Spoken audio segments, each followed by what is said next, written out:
14-year-old Isaiah Coleman clutches his first-class ticket in Miami's buzzing airport, dreaming of Chicago's skyline. A white flight attendant, Margaret Voss, snatches it, ripping it to shreds with a sneer. "This isn't for kids like you." Humiliation burns as strangers stare. Isaiah's steady voice cuts through. "You'll regret this." Margaret scoffs, blind to his father, Nathan Coleman, owning SkyPulse Airlines. The torn paper falls, igniting a brutal chain of injustices. That'll forge Isaiah into a relentless force. What happens when one act sparks a revolution? Before we dive in, drop a comment. Where are you watching from? If you stand for justice, hit like and subscribe for more stories that shake the system. Isaiah Coleman stood in the heart of Miami International Airport, a 14-year-old with a backpack slung over one shoulder and a first-class ticket to Chicago crumpled in his memory. The terminal hummed with a chaotic symphony of rolling suitcases, muffled announcements, and hurried footsteps. Sunlight poured through towering windows, glinting off polished floors. But Isaiah's focus was razor-sharp, fixed on the gate ahead. He'd spent the summer with his cousins in Florida, trading stories under palm trees, grilling burgers by the beach, and laughing until his sides ached. Now, the pull of home tugged at him. His mom's warm hugs, his small bedroom stacked with sci-fi novels, and the Chicago skyline that always felt like a promise. His dad, Nathan Coleman, had wired the ticket, a quiet giant in the airline world who kept his wealth under wraps. Nathan's voice echoed in Isaiah's mind from their last call. "People might judge you, son, not for who you are, but for what they assume. Keep your head up." Isaiah adjusted his cap, navy blue with a faded Bulls logo, and stepped into the check-in line, ready to prove his dad right. The queue moved slowly, a mix of bleary-eyed travelers and families juggling luggage. Isaiah's turn came, and he approached the counter, where a white woman in a crisp SkyPulse Airlines uniform waited. Her name tag read Margaret Voss, and her smile was thin, like it had been ironed on. Isaiah slid his ticket and ID across the counter, expecting a quick scan. Margaret's eyes flicked from the documents to his face, lingering too long. "This your ticket?" she asked, her voice sharp, like she'd caught him sneaking candy. Isaiah nodded, keeping his tone even. "Yes, ma'am. Booked it last week." Her fingers tapped the counter, nails clicking like a countdown. "First class, huh? You sure about that?" The question wasn't curious. It was a challenge laced with something Isaiah couldn't ignore. His stomach tightened, but he forced a smile. "Pretty sure. My dad got it for me." Margaret's lips twitched. Not quite a smirk, but close. Enough to sting. She turned the ticket over, inspecting it like a detective with a fake bill. The line behind Isaiah grew restless. A man in a suit sighed loudly. Margaret's gaze hardened. "This doesn't look right. Where'd you get it?" Isaiah's pulse quickened, but he stayed cool, reaching for his phone. "I can show you the confirmation email if you need it." Her hand shot up, cutting him off. "No need for that. I've seen enough." Her voice dropped, cold and final. Isaiah's chest tightened. Nathan's warning about prejudice flashed, like a neon sign. He opened his mouth to insist, but Margaret leaned forward, her words slicing through the air. "You think you can just waltz in here with a stolen ticket? I know your type." The word type landed like a slap, and Isaiah froze, the weight of her meaning sinking in. Heads turned. A woman with a stroller glanced away, pretending not to hear. Isaiah's fingers curled into his palm, but he kept his voice steady. "It's not stolen. Scan it, please. You'll see." Margaret's eyes narrowed, and for a moment he thought she might back down. Instead, she snatched the ticket, held it up like a trophy, and tore it in two. The rip echoed in the crowded terminal, sharp and deliberate, shredding more than paper. It carved into Isaiah's pride. Gasps rippled through the line. A teenage girl filming on her phone zoomed in. An older man shook his head but stayed silent. Margaret tossed the pieces onto the counter, her face a mask of triumph. "You're not fooling anyone, kid. Get out of my line." Isaiah's cheeks burned, humiliation coiling like smoke in his lungs. Every eye seemed to judge him, stripping away the confidence he'd carried minutes ago. He wanted to shout, to demand fairness, but Nathan's lessons held him back. Don't give them a reason to twist your anger against you. He took a breath, slow and measured, and pulled out his phone again. His fingers shook as he opened the camera app, hitting record. The red dot blinked, capturing Margaret's smug expression as she crossed her arms. "What's that supposed to do?" she snapped, stepping closer. "You're just making trouble." Isaiah kept the lens steady, his voice low but clear. "I'm not the one making trouble. You didn't check the system. You just decided I don't belong." Her jaw tightened, and for a split second, doubt flickered in her eyes. Then she turned to the gate agent beside her, a nervous-looking guy who'd been pretending to type. "Call security. This kid's causing a scene." The agent hesitated, glancing at Isaiah but grabbed his radio anyway. Isaiah's heart pounded. He hadn't done anything wrong, but the word security felt like a trap snapping shut. Whispers grew louder around him. A woman in a red scarf muttered, "Should have just left when she told him." A young guy with earbuds shook his head, filming too, but said nothing. Isaiah's throat burned with the urge to yell, to make them see the truth, but he focused on the camera, his only weapon. "This is me, Isaiah Coleman," he said into the mic, voice steady despite the chaos.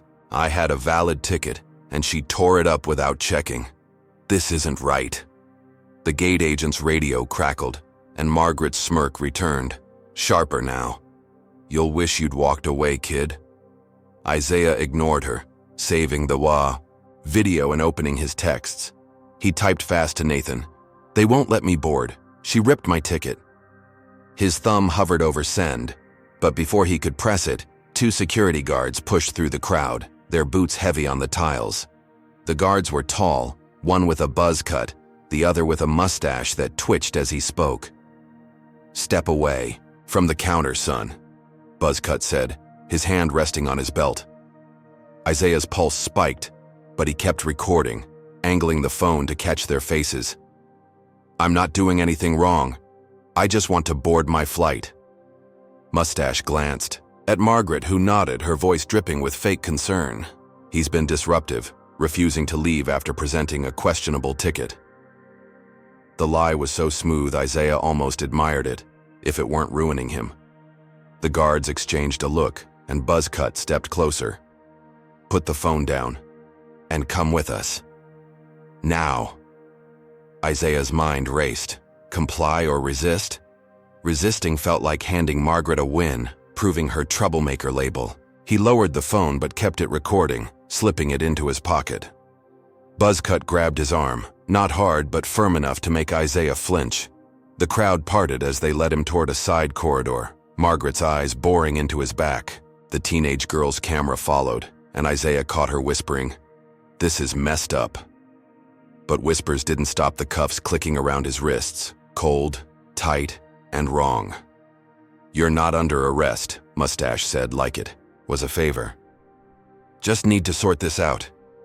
Isaiah's jaw clenched, but he nodded, keeping his cool. The corridor was stark, fluorescent lights buzzing overhead, and the guards' radios crackled with static.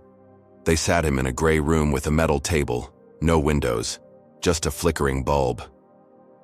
"Wait here," Buzzcut grunted, locking the door. Alone, Isaiah's breath hitched. The cuffs bit into his skin, a reminder of how fast things had spiraled. He wasn't just a kid missing a flight, he was a target, singled out for his skin, his confidence, his existence. Nathan's words rang again. "Keep your head up." But it was hard when the world kept shoving it down. He tested the cuffs, wincing, and leaned back, replaying Margaret's sneer. She'd acted like she owned the airport, like his ticket was a personal insult. Isaiah's anger simmered, not wild but focused. He'd make her regret it, not with fists, but with truth. His phone, still in his pocket, vibrated faintly, probably dying. He couldn't check it, but he hoped the video was uploading, spreading somewhere beyond this room. 300 miles away, Nathan Coleman sat in a Chicago penthouse, his office overlooking Lake Michigan. SkyPulse Airlines logo gleamed on a glass award behind him, a quiet nod to his empire. His phone buzzed, and Isaiah's text lit up the screen. "They won't let me board. She ripped my ticket." Nathan's jaw tightened, his calm cracking, like thin ice. He reread the words, each one a spark in a pile of dry tinder. This wasn't a glitch or a mistake. It was a deliberate hit, the kind he'd fought his whole life. A black man who'd clawed his way to the top. Nathan knew the coded looks, the accidental slights. But his son, that was a line crossed. He stood, grabbing his coat, and dialed his pilot. "Get the jet ready. Miami now." His voice was steel. No room for questions. The board meeting he'd been prepping for, a merger worth millions, faded to static. Isaiah was all that mattered. Nathan pictured him in that airport, alone, facing a system rigged to doubt him. Guilt stabbed. Nathan, he'd sent Isaiah solo thinking he was ready. Now some gatekeeper had dared to tear his son's dignity apart. Nathan's fingers tightened around his phone as he strode to the elevator. "Hold on, Isaiah," he muttered. "I'm coming." Back in the holding room, Isaiah sat straighter, forcing calm. The cuffs were a power play, nothing more. He replayed every word Margaret said, searching for cracks. She hadn't scanned the ticket, hadn't checked his ID properly, just decided he was a fraud. The truth was on his side, and Nathan was on his way. Isaiah's lips curved, not a smile, but a promise. Margaret thought she'd won, thought she could bury him in shame. She was wrong. This wasn't over. It was just the start. Isaiah Coleman sat in the dim holding room at Miami International Airport, the cuffs on his wrists cold as betrayal. The fluorescent bulb above flickered, casting shadows on the gray walls, and the metal chair creaked under his weight. His phone, tucked in his pocket, vibrated once, then went silent. Its battery had finally quit, snuffing out his live stream. The video he'd recorded of Margaret Voss tearing his ticket and sneering, "Your type," was out there, somewhere in the cloud. But here, in this locked box of a room, Isaiah felt cut off from the world. His heart thudded, not from fear but from a growing fire. He'd done nothing wrong, yet here he was, a 14-year-old black kid labeled a problem. The guards, buzz cut and mustache, had left him with a curt, "Stay put," their radios crackling, as they stepped out. Isaiah tested the cuffs again, wincing at the pinch, and leaned back, replaying Margaret's smug face. She'd turned a routine check-in into a public shaming, and now these cuffs were her victory lap. But Isaiah wasn't done, not even close. The door clicked, and Buzzcut re-entered, his jaw tight. "Got some questions," he said, dropping a notepad on the table. Mustache followed, arms crossed, watching Isaiah like he might bolt. "Your ticket," Buzzcut started. "Voss says it's no good. You got anything to back up your story?" Isaiah's pulse spiked. Margaret's lie was snowballing.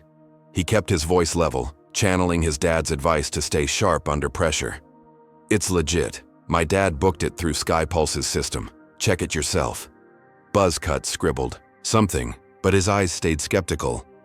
"You were filming her, causing a ruckus. Why?" Isaiah's jaw clenched. She'd twisted his defense into an attack. "I filmed because she wouldn't scan my ticket, just tore it up and called me a liar." Mustache snorted, muttering, "Kids these days." Isaiah ignored him, locking eyes with Buzzcut. "Run my name. You'll see I'm a passenger, not a criminal." Buzzcut hesitated, then stepped out, radio buzzing. Mustache stayed, pacing, his boots scuffing the floor. Isaiah's mind raced. Nathan was on his way, but every minute in this room felt like Margaret winning. He thought of his mom in Chicago, probably cooking his favorite jerk chicken, clueless about this mess. Guilt stabbed him. He'd promised her a smooth trip. The door swung open again and Buzzcut returned, his face unreadable. "System slow. We're holding you till it's cleared." Isaiah's stomach sank. Delay was just another cage. He nodded, keeping his cool. But inside, anger churned. Margaret hadn't just humiliated him. She'd rigged the game, banking on no one caring enough to dig deeper. Outside, the airport buzzed with a different energy. The teenage girl who'd filmed Margaret's outburst had posted her clip on X, a shaky 30 seconds of Voss ripping the ticket and snapping, "Get out of my line." The caption read, SkyPulse attendant goes off on black kid for no reason. Justice for Isaiah.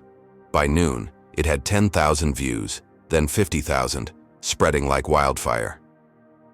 Ex-users piled on. This is straight-up racism. Boycott. SkyPulse. Where's the apology? Hashtags trended, and a local news van pulled up outside the terminal scenting a story. Inside, Margaret caught wind of the uproar, her confident smirk faltering as a coworker showed her the clip. It's blowing up, the coworker whispered, eyes wide. Margaret shrugged, but her fingers twitched. She'd meant to shut Isaiah down, not spark a movement. 300 miles north, Nathan Coleman's private jet sliced through the clouds, Miami's skyline looming closer. He sat rigid, phone pressed to his ear, barking orders to his legal team. Pull Isaiah's booking, records. I want every detail on that attendant, Voss. Now.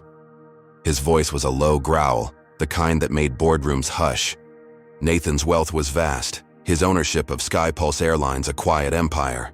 But he'd shielded Isaiah from its glare, wanting him to grow up grounded. Now, that choice haunted him. He'd sent his son alone, trusting the world to play fair. Margaret's stunt proved it wouldn't. Nathan's pilot radioed clearance for landing and he checked his watch. 40 minutes since Isaiah's text. Too long. He pictured Isaiah's face, steady, but hurt, and his grip tightened. This wasn't just about a ticket. It was about a system that saw his son as less. Back in the holding room, Isaiah's cuffs felt heavier, the air stale. Buzzcut returned, flanked by a new face. A woman in a SkyPulse blazer, her badge reading Supervisor Torres. Her expression was neutral, but her eyes flicked to the cuffs with a flicker of unease. Isaiah Coleman? She asked, tablet in hand. He nodded, sitting straighter. There's been a mix-up, she said, tapping the screen. Your ticket checks out. Isaiah's chest loosened, but he didn't trust it yet. Then why am I here? Torres glanced at Buzzcut, who shifted uncomfortably. Protocol. We had a report of disruption. Isaiah's eyes narrowed. Margaret's doing. Before he could speak, the door burst open and Nathan stormed in, his tailored coat billowing like a cape. Nathan's presence filled the room, 6 feet of controlled fury. His eyes locked on Isaiah's cuffs, and his voice dropped to a dangerous calm. Take those off my son, now. Buzzcut fumbled with the keys, freeing Isaiah's wrists. Nathan knelt, checking him for marks, his hands steady but trembling with rage. You okay? He asked softly. Isaiah nodded, rubbing his wrists, relief mixing with defiance. Yeah, Dad. Just want to go home. Nathan stood, turning to Torres. Who's responsible? Torres swallowed, gesturing to the door. Margaret Voss. She's at the gate. Nathan's jaw tightened. Take me to her. The terminal was a circus, passengers craning for a glimpse, phones out, filming Nathan's march. Isaiah followed, his backpack bouncing, feeling the crowd's eyes, like spotlights. Margaret stood at the gate, her posture stiff as Nathan approached. Her face paled, but she forced a smile, extending a hand. Mr. Coleman, I'm so sorry for the confusion. Nathan cut her off, voice like ice. You tore my son's ticket without cause. You called security on a child. Explain. Margaret's smile cracked, her hands clasping tight. The ticket looked suspicious, sir. I was protecting the flight. Nathan stepped closer, towering. Suspicious? Or was it him? The accusation hung, raw and undeniable. Margaret's eyes darted, finding no allies. Isaiah watched, heart pounding. Nathan's power was real. He owned SkyPulse, every plane, every gate. But Margaret's lie had already spread poison. She stammered.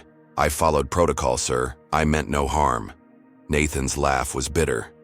You humiliated my son in public. That's harm. He turned to Torres. She's done here. New ticket for Isaiah. First class now. Torres nodded, scrambling to comply. Margaret's face twisted, a mix of fear and defiance, but she stepped back, silent.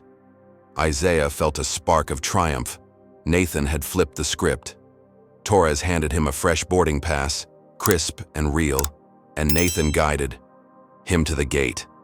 "You're going home, son," he said, squeezing his shoulder.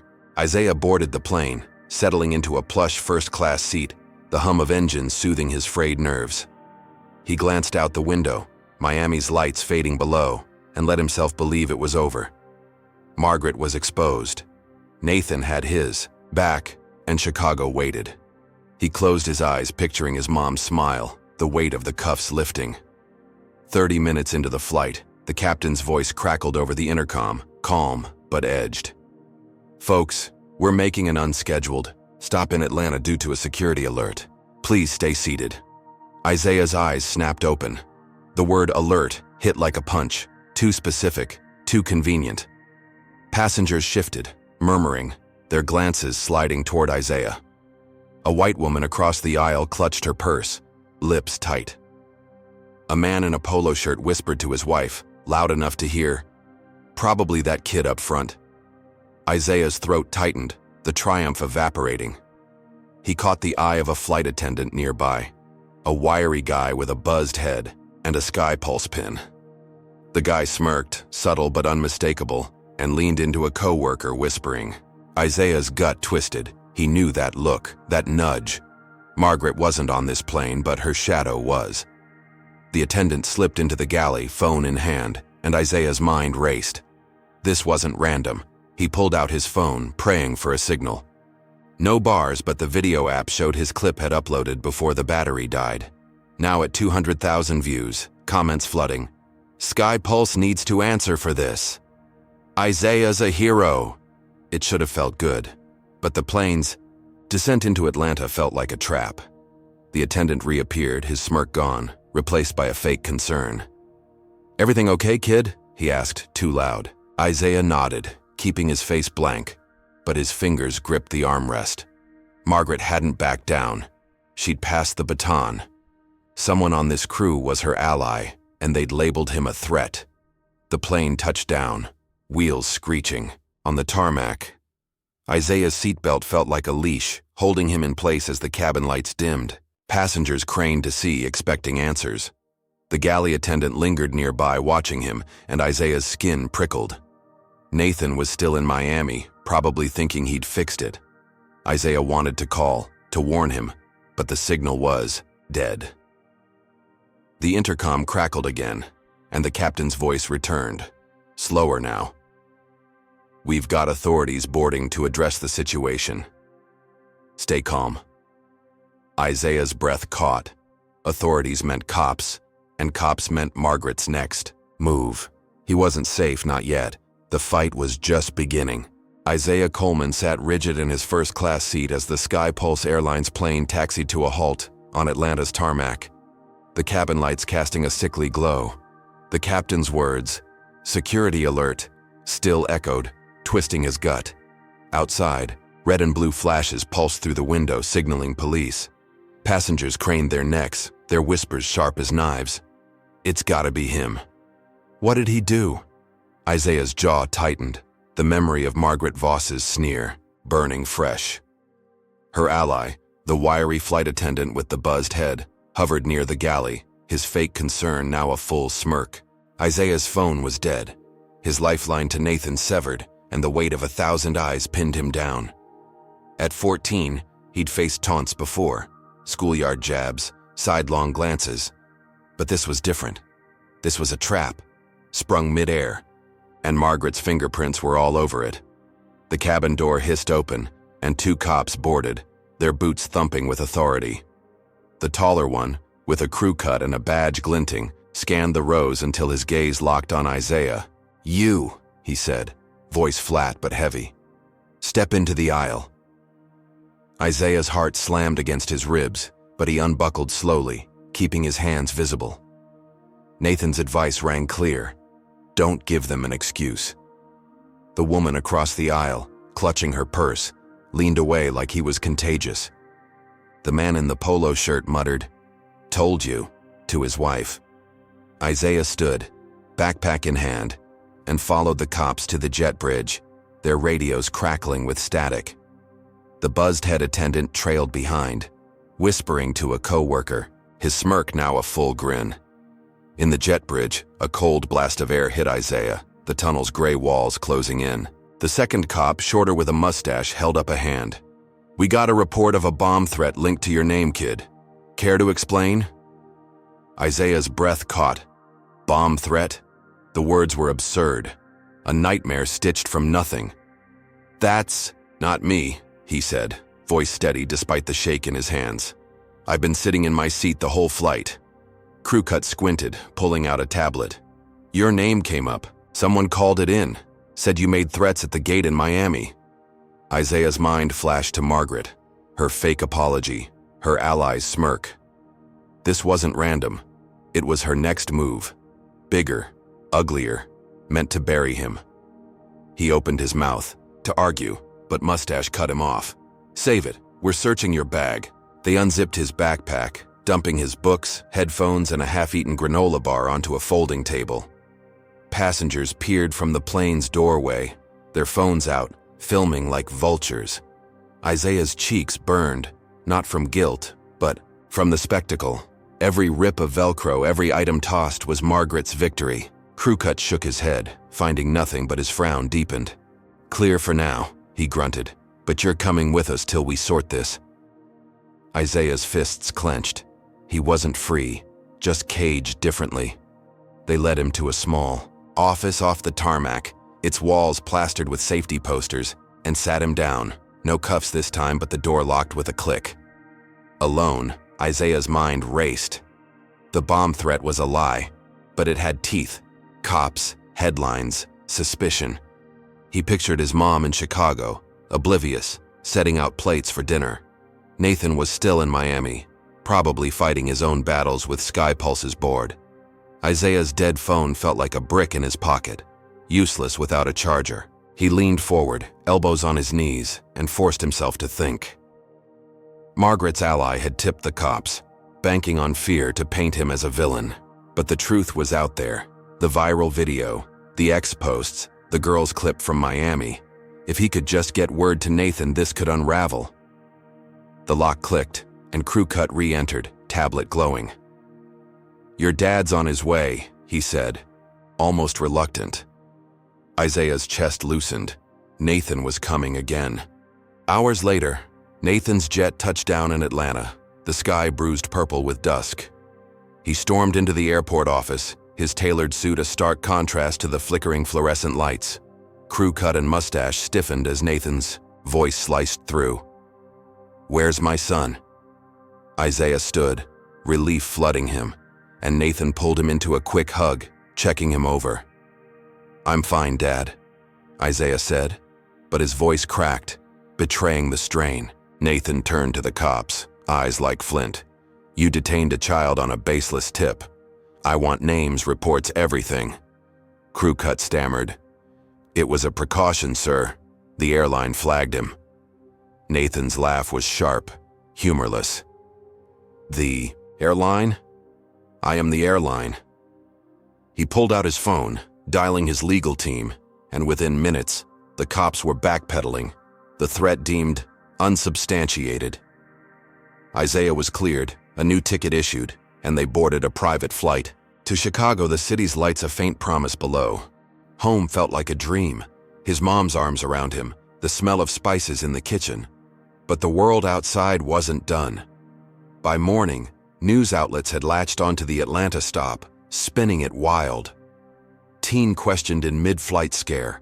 Some mentioned Miami's viral clip, but others leaned hard into troubled youth, quoting anonymous sources. Isaiah scrolled X on his mom's tablet, wincing at the comments. Typical. Why was he even in first class? At school, whispers followed him down the halls. His locker had a new scratch, jagged like a warning. His history teacher, Ms. Carter, called him out for distractions, docking his quiz grade without proof. Friends he'd known since 5th grade sat at different lunch tables, their eyes avoiding his. Isaiah's chest ached, not just hurt, but betrayal, like the world had bought Margaret's lie wholesale. He fought the weight, channeling it into action. On his laptop, he posted the full Miami video, unedited, with a caption. "This is what happened. I'm not a threat. I'm a kid trying to get home. He typed out the cuffs, the sneers, the bomb scare, his fingers shaking but sure.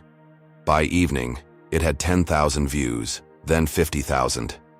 X lit up again. Isaiah's telling the truth. SkyPulse, do better, a local activist retweeted, calling him brave. Isaiah's hope flickered.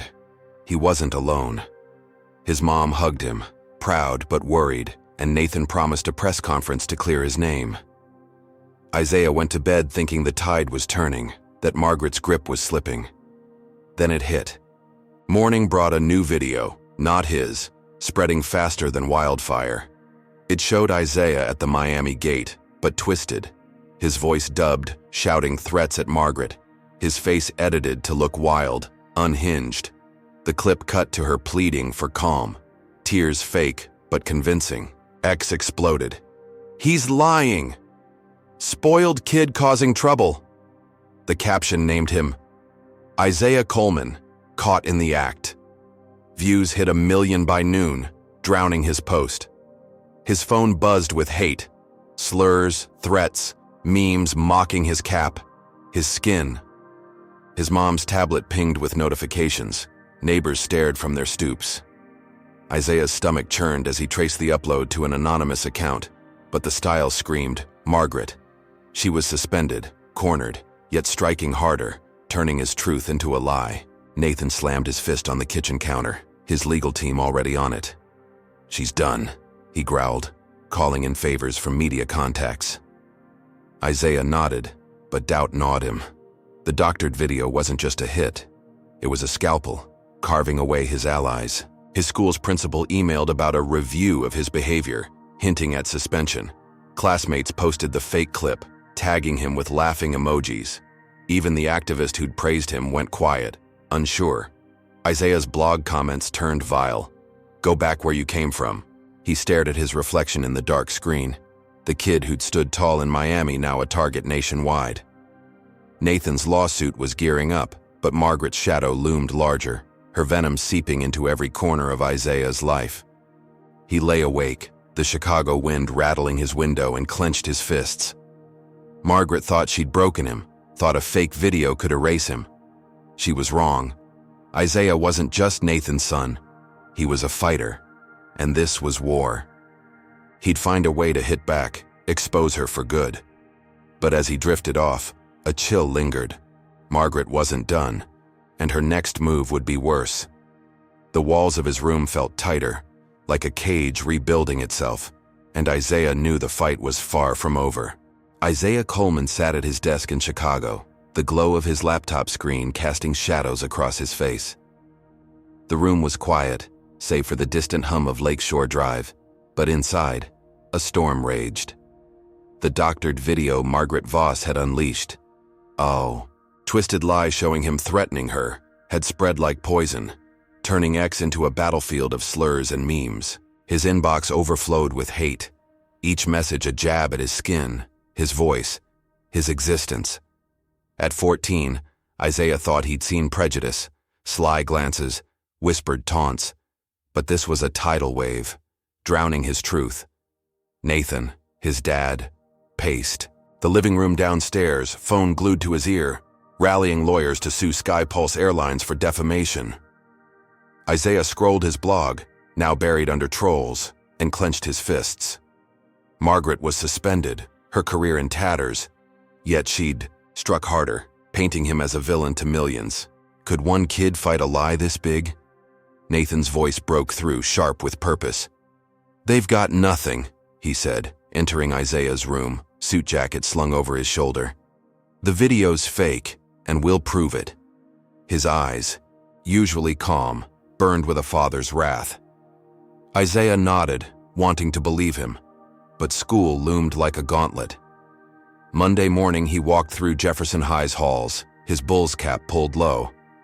Classmates who'd once traded comics with him now dodged his gaze. A senior in a Letterman jacket smirked, muttering, "Trouble follows you, huh?" Lockers slammed louder than usual, each bang a reminder of the fake clip looping online. The English class, Ms. Carter handed back essays, pausing at Isaiah's desk. "Focus on your work, not drama," she said, docking him 10 points for attitude. No explanation, just a look that said she'd seen the video too. Isaiah's chest tightened, not from sadness, but from a fire growing inside. He wasn't a delinquent. He was a kid caught in Margaret's vendetta. Nathan's legal team moved fast, subpoenaing SkyPulse's records and tracing the video's upload. By Wednesday, they had proof. The footage was spliced, audio lifted from unrelated clips. A judge ruled in their favor, ordering Margaret's termination for misconduct. News outlets pivoted, some running headlines like "Teen Vindicated in Airline Scandal." Isaiah's blog surged again, comments flooding in. "You're a hero. Isaiah, don't let them win." A Chicago activist group invited him to speak, and for the first time in days, hope flickered. He pictured Margaret's smug face crumbling, her power gone. Was this the turning point he'd been fighting for? He poured his energy into the blog, posting daily. His side, the truth, the receipts. A post about the Miami cuffs hit 20,000 shares. Another on the Atlanta bomb scare trended. Strangers messaged support. A teacher from Ohio, a pilot in Texas, even a kid his age who'd faced similar glares at a bus stop. Isaiah's room became a war room, sticky notes mapping Margaret's lies, his laptop humming late into the night. Nathan watched, proud but wary, knowing lawsuits didn't erase scars. At dinner, Isaiah's mom, Lena, squeezed his hand. "You're stronger than they know," she said, her nurse's scrub still creased from a double shift. Isaiah smiled, believing he'd clawed his way out. Could anything stop him now? Thursday night shattered that illusion. Sirens wailed outside, their brownstone, red and blue lights slashing through the curtains. Isaiah bolted upright, heart pounding, as Nathan flung open the front door.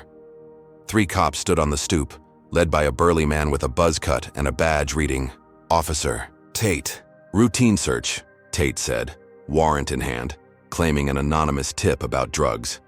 Isaiah's stomach dropped. Anonymous, just like Atlanta's bomb threat.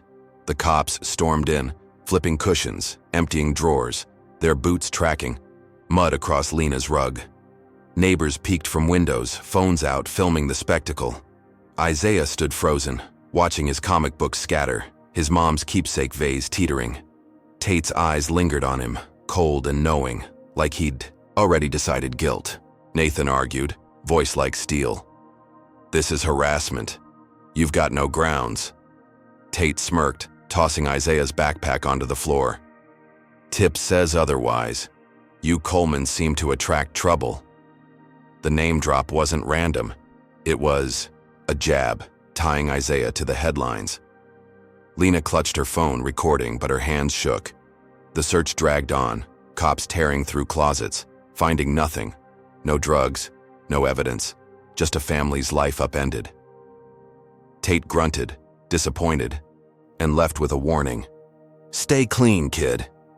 The door slammed, leaving silence thicker than the mess. Neighbors' whispers carried through the walls. "What's with that boy?" Isaiah's knees buckled, but he caught himself. Was this Margaret's ghost, striking from the shadows? Morning brought clarity, and worse. Local news ran the raid, framing it as concerns over teens' behavior, citing Isaiah's history from the fake video. Lena's co-workers at the hospital traded looks during her shift, one muttering, "Didn't know your son was like that." Her hours got cut, the supervisor claiming scheduling issues, but the timing reeked. Isaiah overheard her on the phone, voice tight. "I can't lose this job." Guilt clawed him. He'd fought to clear his name, but now his mom paid the price. At school, the fallout deepened. His locker was tagged with a slur, black marker stark against red metal. He scrubbed it off, knuckles raw, but the word lingered in his mind. A brand Margaret's lies had burned. He pushed back, joining a protest outside school with classmates who'd seen his blog. Chants of "Justice for Isaiah" echoed, and a junior named Malik, usually quiet, clapped his shoulder. "You're not alone, man."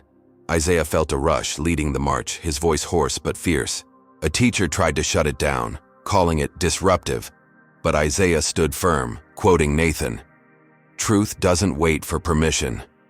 The crowd cheered, and for a moment, he thought he'd won, not just survived, but thrived.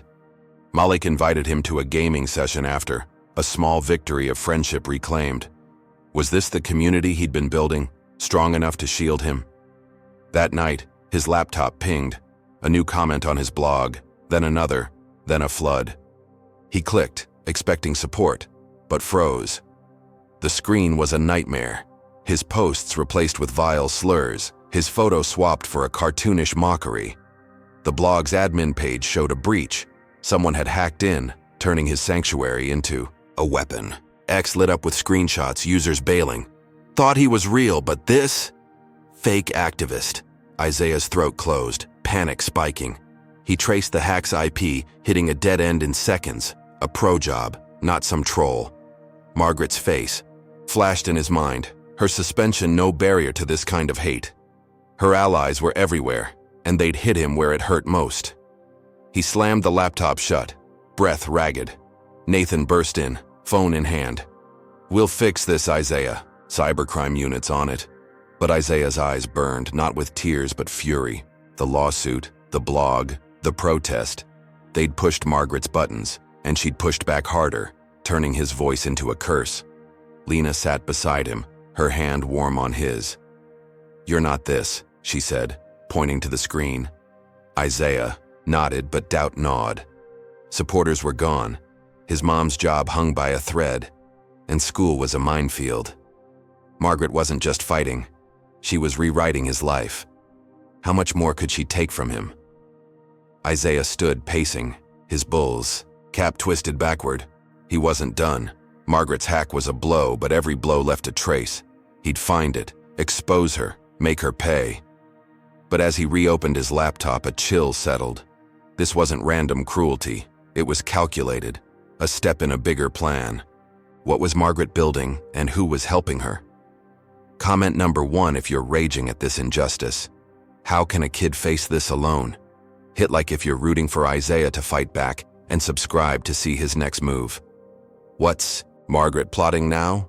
And can Isaiah stop her before she strikes again? Isaiah Coleman hunched over his laptop in the dim light of his Chicago bedroom. The screen's glow a harsh reminder of his hacked blog. The slurs and mockery Margaret Voss's allies had plastered across his site lingered like graffiti on his soul, each vile word a jab at his fight, his truth, his skin. At 14, he'd faced cuffs, lies, and raids, but this digital gut punch felt personal, like Margaret had reached through the internet to choke his voice. Downstairs, Nathan paced, his phone buzzing with updates from the cybercrime unit tracing the hack. Isaiah refreshed his browser, hoping for a miracle, but the damage was done. Supporters had fled, X was a storm of doubt, and his mom, Lena, faced whispers at work. The air felt thick, pressing Isaiah into his chair, but he refused to break. Margaret was down, not out, and he'd find her next move before it landed. Morning brought a spark. Nathan burst in, tie loose, eyes alight. We've got something, he said, tossing a folder onto Isaiah's bed. A private investigator they'd hired had dug into Officer Tate, Margaret's cousin from the raid. The PI found texts linking Tate to a burner phone used to tip the cops, sloppy work that got him suspended pending review. Isaiah's pulse quickened. It wasn't Margaret, but it was close, a crack in her armor. Nathan grinned, rare and fierce. This is leverage, son. We're hitting back. Isaiah nodded, flipping through the report, the pages crisp with proof. Tate's badge was tarnished, and Margaret's network was fraying. For the first time in days, Isaiah felt the ground steady beneath him. The news spread fast. A local blog picked up Tate's suspension, tying it to Isaiah's raid, and X buzzed anew. Corrupt cop exposed. Isaiah's fighting the system. A petition launched online, demanding SkyPulse reform its hiring and training to root out bias. 10,000 signatures by noon, then 50,000. Isaiah watched the numbers climb, his chest swelling. He reposted the petition on his rebuilt blog, now locked with new security, and added a note. This isn't just my fight, it's ours. Comments poured in, not trolls, but voices. Students, parents, even a retired pilot who wrote, "You're changing things, kid." Nathan seized the momentum, announcing a company-wide audit at SkyPulse to sniff out prejudice. His press conference streamed live. Isaiah sat with Lena, watching Nathan's face on TV, steady as stone. Was this their tide turning? The petition hit 100,000 signatures, and a community center in Bronzeville invited Isaiah to speak. He hesitated, public eyes still, stung after the hack. But Lena's nod pushed him forward. "Show them who you are," she said, her nurse's hands folding his collar smooth. Saturday came, and Isaiah stood at a podium, the room packed with faces, some skeptical, most warm. His voice shook at first, recounting the torn ticket, the cuffs, the raid, but grew stronger with every word. "I'm not a threat," he said, eyes scanning the crowd. "I'm a kid who wants fairness, for me, for you, for everyone." Cheers erupted, loud and raw, shaking the walls. A girl his age, braids swinging, raised a fist. An older man clapped, tears glinting. Isaiah stepped down, heart pounding, feeling taller, like he'd claimed something Margaret couldn't touch. Had he finally broken through her shadow? Malek, his friend from the school protest, grabbed him after, grinning. "You killed it, man. We're starting a club. Justice League, you in?" Isaiah laughed, the sound foreign but welcome, and nodded. Driving home with Lena, he let himself believe it. Margaret was cornered. The world was listening, and his voice was back. Lena hummed, her smile soft, and Isaiah cracked the window, letting Chicago's cool air wash over him. The brownstone's lights glowed ahead, a haven after weeks of chaos. He stepped inside, ready to crash, thinking the worst was behind him. Then Nathan's phone rang, shrill in the quiet, and his dad's face darkened as he answered. Isaiah froze. "What now?" Nathan hung up, jaw tight, and turned to Isaiah. "It's bad," he said, voice low. "Check X." Isaiah grabbed his phone, heart sinking as he opened the app. A tabloid post was trending, its headline screaming, "SkyPulse. Scam. Teens injustice a Coleman ploy for clout." The article, from a sleazy outlet called TruthBlaze, claimed Isaiah's airport drama was staged, a rich kid's stunt to boost Nathan's brand. It twisted facts. His first-class ticket became proof of privilege. The viral video, a scripted tantrum. Photos of their brownstone captioned "Millionaire's Mansion" fueled the lie. Ex-users ate it up. Knew he was fake. "Coleman scamming us all." Views hit 1 million, burying the petition's buzz. Isaiah's throat burned. This wasn't just a hit, it was a demolition. Lena scrolled the article, her face crumpling. "They're lying," she whispered, but her voice shook. The tabloid named her, implying she'd coached Isaiah for sympathy, and her hospital's HR called minutes later, reviewing her shifts again. Isaiah's guilt surged. His fight was costing her everything. Outside, tires screeched and shouts echoed. He peeked through the curtains. A dozen protesters lined the sidewalk, signs blaring, "Coleman liars," and "No justice, just greed." Rocks pelted the lawn, one cracking a porch light. Nathan called security, but the chants grew louder, venomous. Neighbors who'd waved yesterday now shut their blinds, their silence louder than the mob. Isaiah's phone buzzed, Malik texting, "This is wild, you okay?" He didn't reply. The club invite felt hollow now. School was worse. Monday's halls buzzed with the tabloid's poison. Malik tried to stick close, but others sneered, one kid hissing, "Rich boy playing victim." Isaiah's locker had a new mark, a $sign scratched deep. Ms. Carter assigned extra homework, her eyes cold. No special treatment. Friends who'd cheered at the protest ghosted him, their lunch table empty when he approached. Isaiah ate alone, the cafeteria's roar fading to a hum in his ears. He checked X, hoping for allies, but the petition stalled, supporters spooked by TruthBlaze's lies. His blog's new comments were cruel. "Stop faking, fraud." Margaret wasn't named in the article, but her stench was everywhere. Sly, ruthless, untouchable. Nathan gathered the family that night, his voice steady but strained. "We'll sue TruthBlaze, trace the source. They can't hide forever." Isaiah nodded, but his mind churned. The tabloid wasn't a lone shot. It was too polished, too timed. He opened his laptop, checking his blog's admin logs, and froze. A new email sat in his spam folder, unmarked, sent hours before the article dropped. The subject read, "You're done, Coleman." He clicked, breath hitching. It was a single line. "Think you've won? Watch closer." No signature, but the IP traced to a Miami server, Margaret's backyard. Isaiah's skin prickled. This wasn't over. It was escalating, a chess move he hadn't seen coming. He showed Nathan, who cursed under his breath. "She's got help," Nathan said, dialing the PI. Lena sat quiet, her hands folded, but her eyes screamed worry. Isaiah paced, the email's words looping. "Watch closer." Margaret was jobless, exposed, yet her reach grew, like a hydra sprouting. New heads. The raid. The hack. Now this tabloid. Each hit was bigger, bolder, slicing deeper. Isaiah's blog was a fortress breached, his mom's job a casualty, his friends a fading echo. He looked out the window. The protesters gone, but their signs littering the grass. Margaret wasn't just fighting. She was rewriting his world, and this email hinted at worse. Isaiah sat back at his desk, the laptop's hum a call to arms. He wasn't a victim. He was a fighter, and fighters don't quit. The email was a taunt, but also a clue. He'd trace it, dig deeper, find her allies. Nathan's lawsuit would hit Truth Blaze, but Isaiah needed more. Proof, leverage, a way to flip the board. His fingers hovered over the keyboard, ready to hunt. Margaret thought she'd cornered him, thought a mob could break him. She was wrong. But as the screen flickered, a chill settled.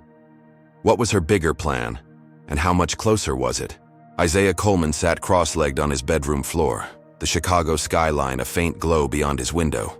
His laptop hummed, its screen open to a dark web forum he'd spent hours cracking into, guided by a coder friend's tips. The cryptic, email, "Think you've won. Watch closer," had led him here, a digital swamp where Margaret Voss's venom festered. At 14, Isaiah was no hacker, but desperation sharpened his edge.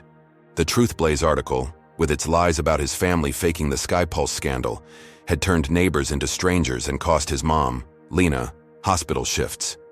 Protesters' signs still littered their lawn, faded but taunting. Nathan's lawsuit against the tabloid was gearing up, but Isaiah needed more, a smoking gun to prove Margaret was the puppet master. The forum's threads were coded, nasty, but one username caught his eye. Sky Crusher. Posts bragged about teaching Coleman's a lesson. Was this her? He clicked deeper, heart thudding. A thread titled, "Target IC Spilled Details." His school, his roots home, his mom's work schedule. Isaiah's skin crawled. IC was him. Sky Crusher's latest post gloated, "Hit him where it hurts, soon." The timestamp was yesterday, hours before the Truth Blaze piece dropped. Isaiah copied the thread, hands shaking, and emailed it to Nathan's private investigator, a grizzled ex-cop named Ruiz. If this was Margaret, she wasn't just smearing him. She was stalking him, her hatred a blade honed sharper with every loss. Downstairs, Nathan argued with lawyers, his voice a low rumble, while Lena cooked, the clink of pots a fragile normalcy. Isaiah refreshed the forum, praying for more clues, but the screen froze, a pop-up snarling. Access denied. Had Sky Crusher spotted him? Morning brought a breakthrough. Ruiz called, his gravelly voice tense. "Your tip's gold, kid. Sky Crusher's IP traces to a Miami dive bar, same area as Voss's last known address." He'd cross-referenced the forum with Truth Blaze's metadata, finding overlaps in email chains. "It's her," Ruiz said, "or someone she's tight with." Isaiah's pulse raced. Margaret wasn't a ghost. She was flesh and blood, sloppy, enough to leave tracks. Nathan seized the lead, leaking the evidence to a reporter at Chicago's top news outlet, WGN. By noon, a breaking story hit. Tabloid tied to disgraced airline worker in Coleman smear. The article named Margaret, quoting forum posts, and Truth Blaze scrambled, issuing a half-baked retraction. "We regret any inaccuracies," X flipped, users piling on. Voss is done. Isaiah's legit. Isaiah watched the tide shift, his blog's comments turning warm again. 50,000 views, then 100,000. Was Margaret's house of cards finally falling? The retraction fueled bigger waves. A senator from Illinois, Elena Ortiz, tweeted Isaiah's story, calling it a wake-up call for airline bias. Her bill for stricter oversight gained co-sponsors, trending with "Culture Justice for Isaiah."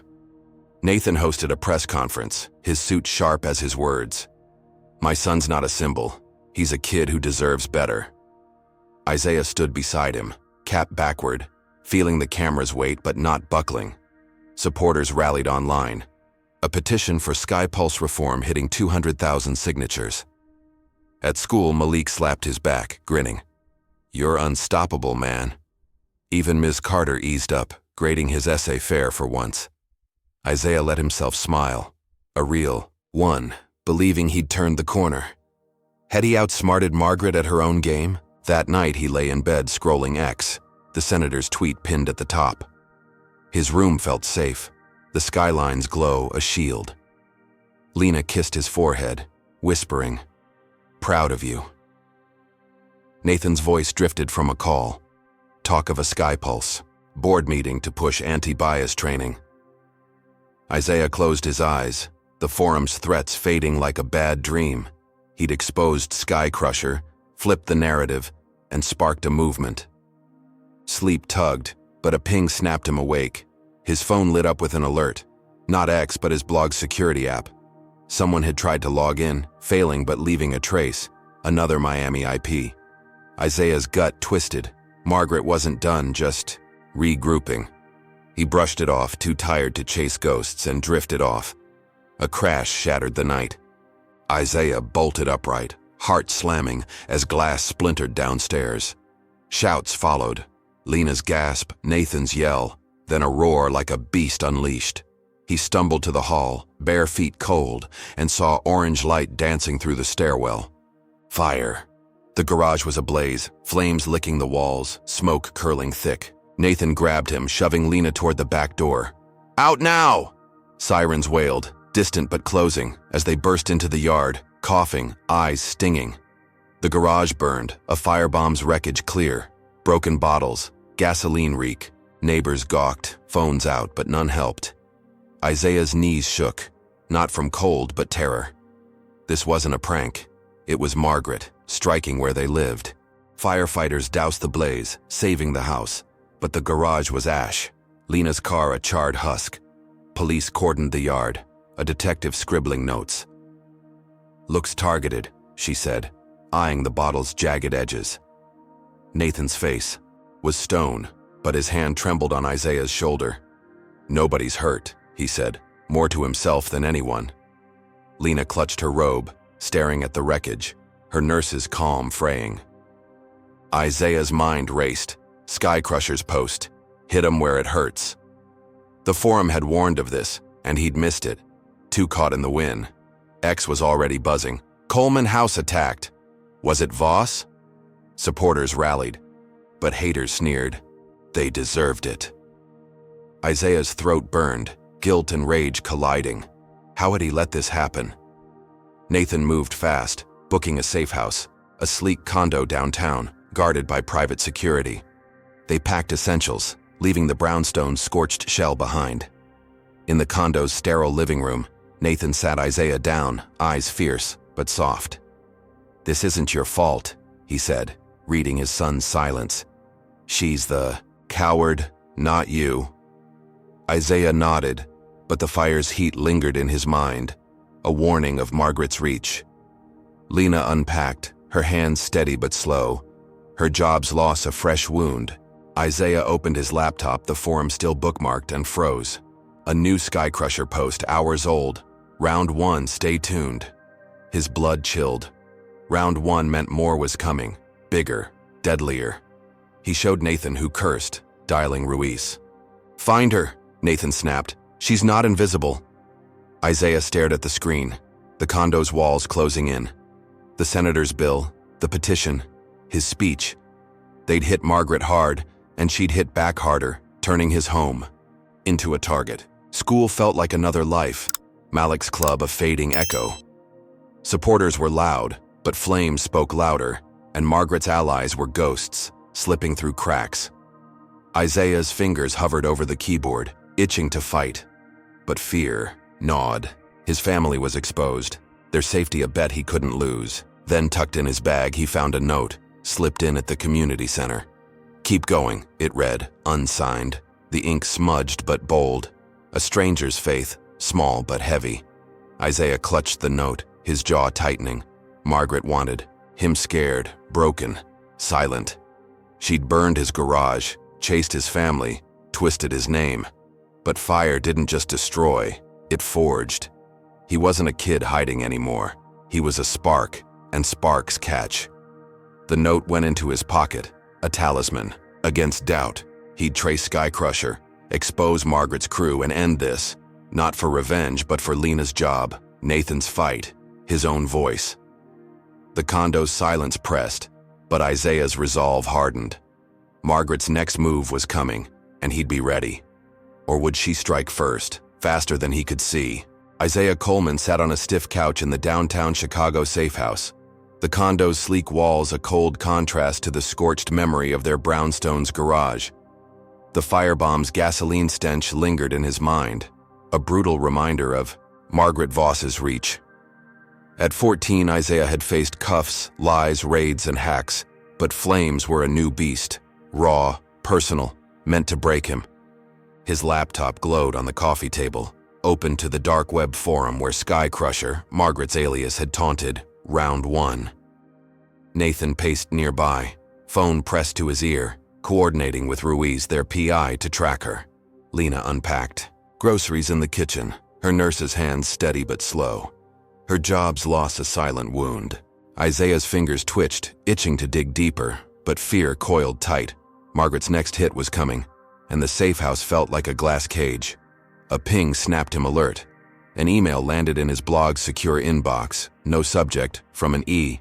Address he didn't know. He hesitated, heart thudding. Another of Margaret's traps? The message was short. "I'm sorry. I worked for TruthBlaze. Meet me. I'll spill everything. Union Station noon." It was signed Caitlin with a burner number. Isaiah's gut churned. TruthBlaze, the tabloid that smeared his family as frauds, was Margaret's weapon. Was Caitlin a whistleblower or a lure? He forwarded it to Nathan, who frowned, rubbing his jaw. "Could be legit," Nathan said, "but we're not reckless." Ruiz was called in, his gruff voice crackling over speaker. "I'll vet it.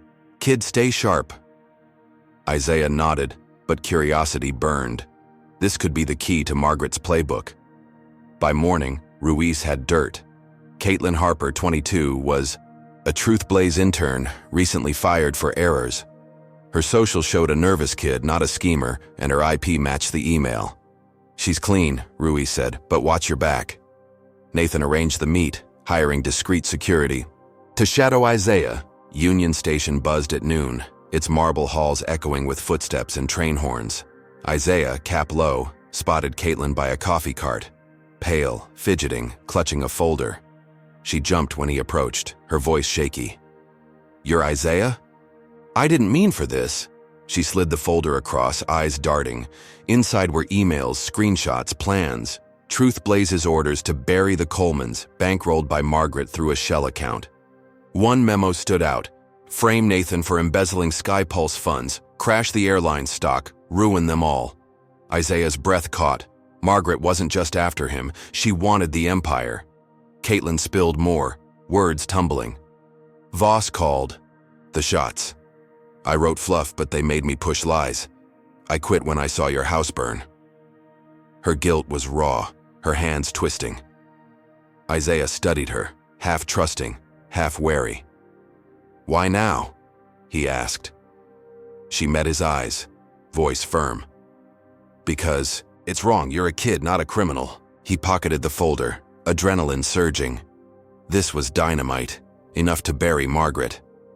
Nathan, watching from a balcony, signaled security to escort Caitlin out safely. Back at the safe house, Isaiah spread the papers across the table, Nathan's face lighting up. "This is it," he said, dialing the FBI. She's done. Was Margaret's endgame finally crumbling? The evidence hit like a shockwave. Nathan fed Caitlin's files to the FBI, who raided TruthBlaze's office, seizing servers. 2 editors were arrested, charged with conspiracy. Their names splashed across news. Tabloid linked to Airline vendetta. X roared back to Isaiah's side, hashtags trending. Coleman truth. Voss exposed. His blog exploded, 100,000 followers by night, comments flooding, "You're unstoppable." "Justice is coming," Senator Ortiz called, her voice warm over speaker. "Isaiah, your story's pushing my bill forward. You're changing laws." The oversight bill gained steam, airlines scrambling to avoid scrutiny. Isaiah felt a rush, like he'd outrun a storm. At school, Malik and the Justice League taped flyers. "Stand with Isaiah." Even Ms. Carter nodded, her grading fair again. Had he turned Margaret's fire into his own? Nathan threw a dinner, Lena's jerked chicken steaming, the safe house feeling like home. Isaiah laughed with his parents, the folders proof a shield against fear. He posted a blog update thanking Caitlin, and it hit 1 million views, supporters, rallying, "You're our voice."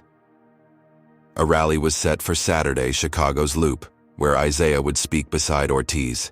He practiced his speech, voice steady, picturing the crowd cheering, Margaret's shadow shrinking. Friday night, he slept soundly, dreaming of victory, the skyline's glow a beacon. Morning came, and he woke to Nathan's shout, urgent, raw. "Isaiah, get up!" He stumbled to the living room, where Nathan's laptop showed a news alert. SkyPulse Airlines grounded. System hack blames Coleman teen. Isaiah's heart sank, the screen glaring with chaos. Every SkyPulse flight, thousands, sat frozen, ticketing systems offline, passengers stranded from Miami to Seattle. A hacked message looped on SkyPulse's site. "Isaiah Coleman's vendetta. Cripples us. Stop him." X erupted, blaming him. "This kid's a menace. He's tanking jobs." Stocks plummeted, analysts predicting ruin. Isaiah's blog crashed under traffic, trolls resurfacing. "Told you he's trouble." Nathan's phone rang nonstop, board members furious, demanding his resignation.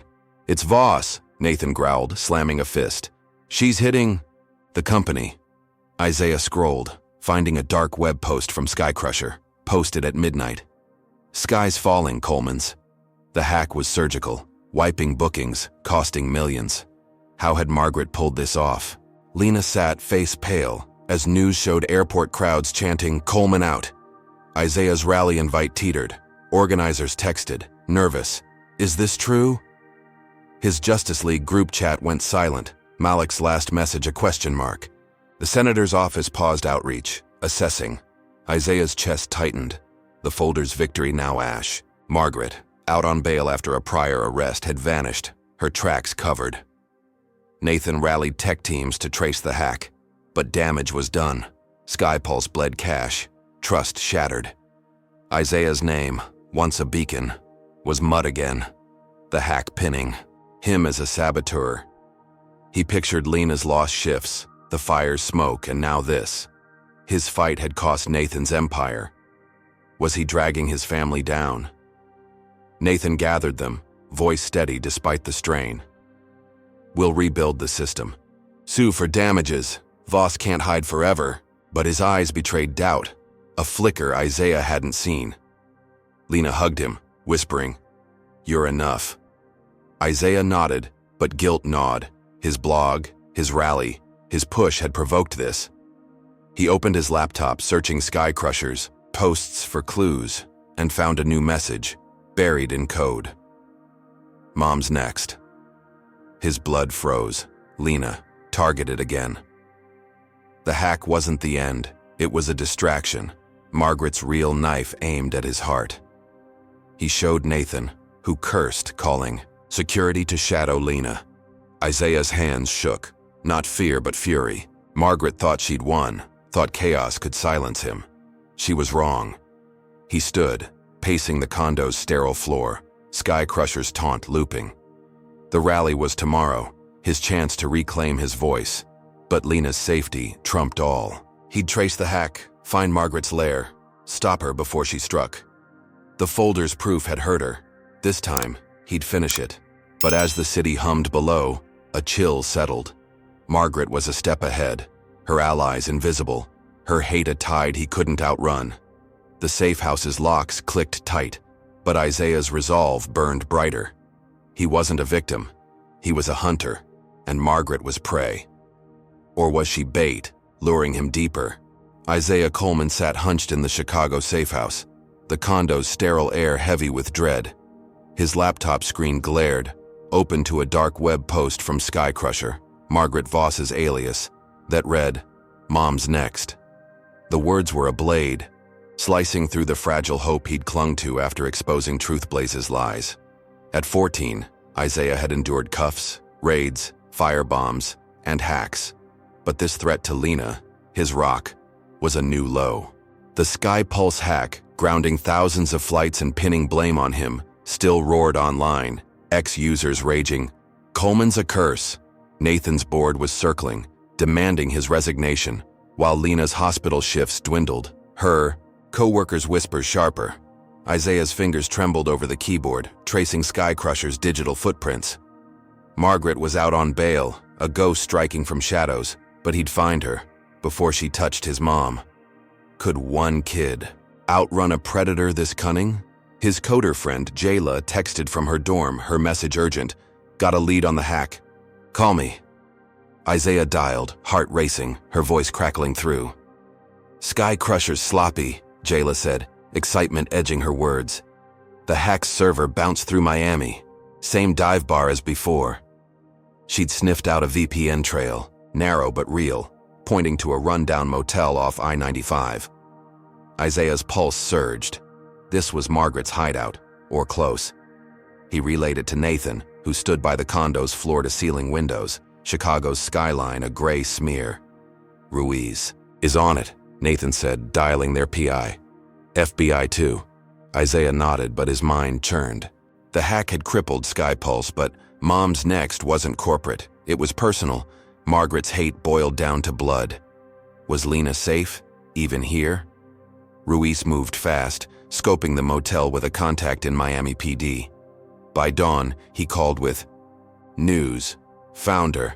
Voss is holed up, room 17, with gear, laptops, burners, the works.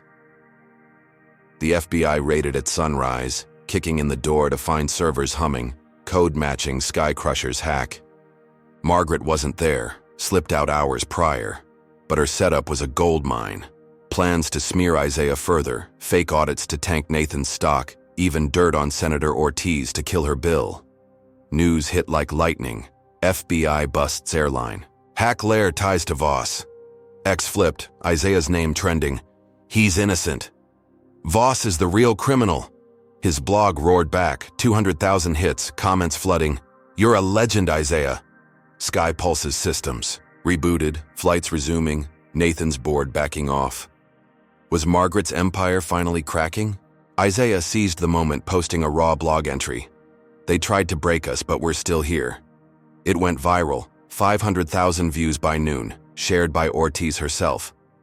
"This kid's courage is why my bill fights on." The senators. Oversight law gained a key vote, Airline sweating under scrutiny. At school, Malik and the Justice League mobbed Isaiah, chanting, "Coleman, Coleman." A new flyer plastered the halls. "Rally for Isaiah Saturday." Even Ms. Carter smiled, slipping him an A on a quiz. Isaiah felt it, a tide turning, his voice louder than Margaret's lies. He prepped for the Loop rally, scribbling a speech. To honor Lena, his words fierce. "They want us silent, but we rise." The condo buzzed with hope. Nathan grilling steaks, Lena humming as she set the table. Had Isaiah finally outplayed the queen? Saturday dawned bright, the Loop streets alive with banners. Justice for all. Isaiah stood on a makeshift stage, Ortiz at his side. A sea of faces cheering, students, workers, grandparents, their fists raised. His voice carried steady, raw, recounting the ticket, the fire, the hack. "This isn't just my story," he said, eyes locking with Lena's. In the crowd. "It's ours." Applause thundered. Clips hitting X instantly. 1 million views by dusk. News vans circled, headlines glowing. Teen Sparks reform wave. Isaiah stepped down, Malik slapping his back, Lena hugging him tight. He grinned, believing it. Margaret was cornered, her hideout gutted, his family whole. Could anything stop this momentum? Night fell and the safe house glowed, Lena's laughter warm as they recapped the rally. Isaiah scrolled X, soaking in the love, when Nathan's phone rang, shrill and wrong. He answered, face draining, and whispered, "Stay here." Isaiah followed him to the hall, dread pooling. "What's wrong?" Nathan's voice broke, a rare crack. "Your mom's gone." Isaiah's world tilted. Lena, who'd left for a quick store run, hadn't returned. A text hit Nathan's phone, unknown number. "Drop all charges or she's done. No cops." A photo followed. Lena, blindfolded in a dim room, her nurse's scrubs torn. Isaiah's knees buckled, nausea rising. Margaret's crew had her, a knife to his heart. How had she struck so fast? Nathan gripped his shoulder, eyes fierce. "We'll get her back." He called Ruiz, voice low, but Isaiah's mind raced, replaying Sky Crusher's threat. Mom's next. The raid was a feint. Margaret had baited them, slipping free to plan this. Isaiah grabbed his laptop, hands shaking, and hacked into the blog's secure drive, where Jayla had stashed tools. He ran a trace on the text's metadata, a long shot, but a signal pinged. A warehouse in Gary, Indiana, 30 miles away. The photo's background showed rusted pipes, a clue matching Gary's old steel district. Isaiah showed Nathan, voice steady despite panic. "She's there. I know it." Was this his chance to save her or a trap he'd regret? Nathan hesitated, his CEO calm, fraying. "It's risky, son. Could be a setup." Isaiah's eyes burned, not with tears, but resolve. "She's my mom. I'm not waiting." Nathan studied him, then nodded, calling a trusted ex-cop friend, not FBI. Cops could leak to Margaret's allies. Isaiah's mind churned. Lena's strength, her hugs, her faith in him. The rally's cheers felt distant, his speech a hollow echo. Margaret had lost her hideout but gained a hostage, turning Isaiah's win into ash. He pictured Lena's face, scared but defiant, and clenched his fists. This wasn't a game anymore. It was survival. Could he outsmart Margaret before time ran out? Nathan's friend arrived, a burly man named Torres, packing heat but calm. "We go quiet," he said, mapping the warehouse. Isaiah insisted on joining, his voice firm. "I found her. I'm in." Nathan resisted, but Lena's photo silenced him. Isaiah's fire matched his own. They piled into a black SUV, Chicago's, lights fading as they hit I-94. Isaiah stared at the ransom note on his phone, its words a taunt. No cops. Margaret thought she'd cornered them, thought fear would freeze him. She was wrong. He'd hacked her trail, found her lair. Now, he'd bring Lena home. But as the Gary skyline loomed, rusted and dark, doubt crept in. Was Margaret one step ahead, waiting to spring the final blow? Comment number 1 if you're raging at Margaret's cruelty. How far will she go? Hit like if you're cheering Isaiah's fight, and subscribe to see if he saves Lena. What happens when a kid faces a monster in a warehouse showdown? Isaiah Coleman gripped the SUV's armrest as it sped along I-94, the Gary, Indiana, skyline looming like a rusted skeleton against the night. His phone screen glowed with the ransom photo of his mom, Lena, blindfolded in a warehouse, her torn scrubs a silent scream. Margaret Voss's allies had snatched her, demanding Nathan drop all charges, and Isaiah's hack had traced them here, a crumbling steel district 30 miles from Chicago. At 14, he'd faced cuffs, raids, firebombs, and hacks. But this was raw terror. Lena's life hung on his plan. Nathan sat beside him, jaw tight, while Torres, their ex-cop driver, checked his holster, eyes scanning the road. Isaiah's heart pounded, but his voice stayed firm. "We get her out, no mistakes." Nathan nodded, but doubt flickered in his glance. Could they trust Isaiah's lead, or was Margaret baiting them? The SUV slowed, tires crunching gravel. As they neared the warehouse, its sagging roof barely visible in the moonless dark. Rusted pipes jutted from cracked walls, matching the photo's backdrop. Torres killed the headlights, whispering, "Quiet now." 2 guards outside, maybe more. Inside, Isaiah's stomach knotted. Margaret's crew was armed, desperate, playing for keeps. He'd pushed for this, hacking the text's signal to find Lena, but the weight of it crushed him. Nathan squeezed his shoulder, voice low. "You're not alone, son." Isaiah nodded, clutching his phone where Jayla's last text sat. "Signal's live. I'm watching." Her remote feed tracked the warehouse's Wi-Fi, a thin lifeline if things went south. Torres outlined the gambit. Fake a surrender to draw the kidnappers out, then strike. Nathan would pose as the negotiator, offering to drop charges, while Torres flanked with a second team, ex-cops loyal to Nathan. Isaiah insisted on staying close, his eyes pleading. "I found her, Dad. I need to see this through." Nathan relented, his CEO calm cracking under a father's fear. They parked a block away, creeping through shadows, the air thick with oil and decay. Isaiah's sneakers snagged on broken glass, each step a pulse in his throat. The warehouse loomed, its loading bay agape like a mouth. 2 guards lounged by a van, rifles slung loose, unaware. Was Lena inside, still breathing? Nathan stepped into the open, hands raised, voice booming. "I'm Nathan Coleman. Let's talk." The guards snapped up, one radioing inside, their faces hard but nervous. Isaiah crouched behind a crate, Torres beside him signaling wait. A third figure emerged, tall, scarred, with a burner phone. "Charges dropped?" Scar barked, voice rough. Nathan nodded, holding up a fake legal draft. Ruiz had whipped up. "Signed, ready, where's my wife?" Scar smirked, gesturing inside, but his eyes darted. Suspicious, twitchy. Isaiah's gut screamed trap, but Torres whispered, "Hold." The second team circled, shadows moving fast, and Isaiah's breath hitched. Could they pull this off? Scar led Nathan toward the bay, the guards trailing, and Torres gave the signal. His team surged, 4 men, swift and silent, tackling the guards before they could aim. Shouts erupted, cut short by grunts and zip ties. Isaiah stayed low, heart slamming, as Torres crept inside, Nathan behind. The warehouse was a maze of crates and pipes, air thick with rust. A muffled cry. Lena's pierced the dark, and Isaiah's resolve hardened. He followed, ignoring Torres's hiss, phone in hand, Jayla's feed flickering. Dim lights revealed Lena tied to a chair, blindfold loose, her face bruised but fierce. Scar stood over her, gun raised, snarling at Nathan. "You think you're slick?" Isaiah froze. Scar knew. Torres lunged, disarming Scar in a blur, pinning him down. Nathan untied Lena, her gasp a flood of relief, but Isaiah's eyes caught movement. A 4th man, hidden, bolting for a side door. He snapped a photo, sending it to Jayla. "Track him!"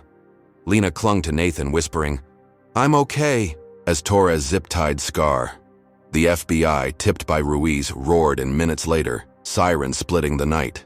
Agents swarmed, securing the scene, Lena safe in an ambulance blanket. Isaiah hugged her, tears burning, her nurse's strength anchoring him. X lit up with news. Coleman wife rescued, Voss gang busted. His blog soared, 1 million hits. Supporters chanting, "Isaiah's a hero." Was this the end of Margaret's reign? Dawn broke, and the safe house buzzed with victory. Lena rested, Nathan's arm around her, while Isaiah scrolled updates. Scar and his crew faced kidnapping charges, linked to Margaret's burner phones. Senator Ortiz called, her bill passing, its first vote citing Isaiah's courage. "You're rewriting history, kid," she said, voice warm. SkyPulse's stock climbed, Nathan's board pledging loyalty. The Loop rally replayed on news, Isaiah's speech trending globally. Youth. Groups naming him voice of change. Malik texted, "Justice League's throwing a party, you're VIP." At school, flyers multiplied, classmates nodding respect. Isaiah grinned, feeling invincible, like he'd slayed a dragon. Had Margaret's claws been cut for good? Noon brought a shadow. Isaiah's phone pinged. A new video, not his, spreading like wildfire. It showed him, or seemed to, in a grainy room, confessing to faking the SkyPulse drama for fame. His voice, warped by AI, sneered, "I played you all." X imploded. "Coleman's a fraud. He lied about Voss." Views hit 2 million, drowning his rally clips. The video's metadata was scrubbed, a deepfake so slick it fooled news anchors. Schools banned Isaiah from events, citing controversy. Sponsors who'd backed his blog pulled out. Emails curt. "We're reevaluating." Malik's texts slowed, his VIP invite unmentioned. Lena's hospital called, delaying her return. Isaiah's stomach sank. This wasn't random. It was Margaret from jail, her loyalists striking where he shone brightest. How could she hit from a cell? Nathan cursed, rallying tech experts to debunk the fake, but damage spread. Ex-users flipped, his blog's comments souring. "Thought you were real, kid." The senator's office emailed, pausing collaboration. Isaiah's Justice League group chat went quiet, faces he'd trusted fading. He scoured the dark web forum, finding Sky Crusher's ghost, a proxy post, hours old. Truth bends. Coleman's break. Margaret's arrest hadn't stopped her. Someone carried her torch, tech-savvy, ruthless. Jayla called, voice tense. "I'm digging, but this is pro-level. Give me time." Isaiah nodded, but time was a luxury.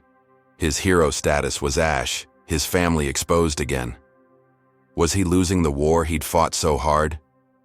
He sat on the condo's balcony, Chicago's wind sharp, Lena's rescue a fleeting high. The deepfake wasn't just a lie. It was a mirror, twisting his truth into a monster. Nathan joined him, face weary. "We'll trace it, son. She's not untouchable." Isaiah clutched his phone. The fake video paused on his own warped face. Margaret's crew had played him using Lena's rescue to distract, then striking his core. His name. He'd saved his mom, but at what cost? Jayla's next text buzzed. "Found a server glitch. Might lead somewhere." Isaiah's jaw tightened. Margaret thought this would end him, thought a lie could bury him. She was wrong. He'd hunt her. Allies flip their game, reclaim his truth. But as the city hummed below, a chill whispered, how deep did her network run? Isaiah Coleman sat at a cluttered desk in the Chicago safe house, the city's skyline a muted pulse through the condo's blinds. His laptop screen flickered with Jayla's latest find, a glitch in the deepfake video's server, a crack in the lie that had warped his voice to confess faking the SkyPulse scandal. At 14, Isaiah had survived cuffs, raids, firebombs, hacks, and his mom's kidnapping, but this digital dagger, making him a global fraud, cut deepest. X was a war zone, his hero status from Lena's rescue buried under slurs. Coleman's a liar. He played us. Schools had banned him, sponsors fled, and even Malik's Justice League went quiet. Nathan's tech team scrambled to trace the fake, while Lena, shaken but fierce, brewed coffee, her presence a tether. Isaiah's fingers flew, chasing Jayla's lead. Margaret Voss, jailed but venomous, was behind this. Could he expose her mastermind? Jayla's call came at dawn, her dorm room voice wired. "Got it," she said, breath quick. "The deepfakes. Render logs point to a law firm, Harrington and Kline, downtown Miami." Isaiah's pulse spiked. Lawyers, not hackers, meant big money, big power. Jayla dug deeper, finding a name. Victor Kline, Margaret's attorney. A shark with a history of burying whistleblowers. "He's masking the upload," she said. "But I grabbed metadata, emails to Voss, encrypted but sloppy." Isaiah leaned forward, the condo's hum fading. Kline's firm had bankrolled the fake, twisting Isaiah's rally triumph into a trap. He sent the files to Nathan, who stood by the kitchen, face hard as granite. "This is her brain," Nathan said, dialing. "Ruiz. We take him down. She's exposed." Was Kline the key to breaking Margaret's grip? Ruiz moved like lightning, cross-referencing Kline's emails with dark web logs from Sky Crusher. By noon, he had proof. Kline had paid coders to craft the deepfake, funneling cash through a shell tied to Margaret's bail fund. Isaiah took it public, leaking the emails to X via an anonymous account, his fingers shaking but sure. The post exploded. Voss's lawyer caught in Coleman fake. Screenshot spread, Kline's smug headshot trending beside Isaiah's rally clip. GN News ran it live. Miami attorney linked to teen's smear. X flipped, supporters roaring, "Isaiah's back! Kline's done!" The law firm issued a denial, but cracks showed. Clients bailed, partners distanced. Kline was disbarred by evening, Florida's bar citing gross misconduct. Isaiah's blog surged, 300,000 hits, comments alive. "You're unstoppable." Had he finally gutted Margaret's machine? The fallout was seismic. Ortiz's oversight bill cleared a Senate hurdle, her office emailing Isaiah, "Your fight's our fuel." He was invited to a congressional hearing, a chance to testify on airline bias, his speech notes piling up, Lena's rescue, the fire, the lies. At school, Malik taped new flyers. Coleman speaks truth. Classmates nodded, some apologizing. Their lunch table open again. Ms. Carter handed back an essay, an A scrawled bold, her eyes soft. Isaiah's chest swelled. He wasn't just a kid. He was a voice, shaking systems. Nathan grinned, SkyPulse's stock steady, his board pledging anti-bias training. Lena hugged him, whispering, "You're my hero." The condo buzzed, a war room turned home, and Isaiah let himself believe it. Margaret's lawyer was down, her plans dust. Was he untouchable now? Midnight brought a jolt. Nathan's phone blared, a SkyPulse exec's voice frantic. "Check the jet." Isaiah followed him to the laptop, heart sinking as news loaded. Coleman's private plane flagged, drugs found. A DEA raid had hit Nathan's corporate jet, parked at O'Hare, uncovering a kilo of cocaine stashed in the cargo hold. X detonated. Coleman's a kingpin. No wonder the kid's bold. The story claimed a tip from an insider, photos showing baggies and SkyPulse branding. Nathan's face drained. He'd flown that jet last week, clean. Isaiah's mind flashed to Margaret, her jail cell no barrier. This was her loyalist, a rogue cop named Drennan, ex-partner of Officer Tate from the raid. Was this her final card, played from lockup? The safe house turned chaotic, Nathan barking at lawyers, the DEA circling. Agents stormed the condo, polite but firm, searching closets, flipping mattresses. Lena stood rigid, her nurse's calm cracking as a cop eyed her scrubs like she'd sewn drugs inside. Isaiah's blog tanked, comments souring. "Thought you were clean, kid." Ortiz's hearing invite paused, her aide citing concerns. Malik texted, hesitant, "This true, man?" The Justice League's chat died, flyers vanishing from school.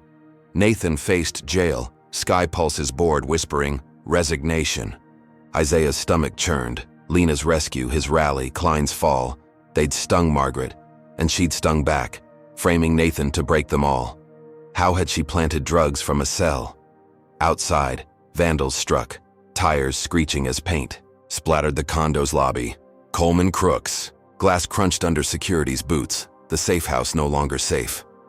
Isaiah scrolled X, hate drowning hope, but a blog alert pinged, Jayla, uploading a zip file labeled Voss Notes. She'd cracked a jail server finding Margaret's, smuggled messages scribbled to Drennan, planted jet now, end them. The notes detailed the drug hit, a setup to jail Nathan, ruin SkyPulse, silence Isaiah. Isaiah's breath caught, proof, real and raw. He sent it to Ruiz, who whistled low. "This is gold, kid, but dangerous." Nathan read it, eyes blazing. "We go to the FBI now." Was this the weapon to end her, or a trap too late? Isaiah paced, the condo's walls tight, Lena's coffee cold on the counter. The DEA raid wasn't random.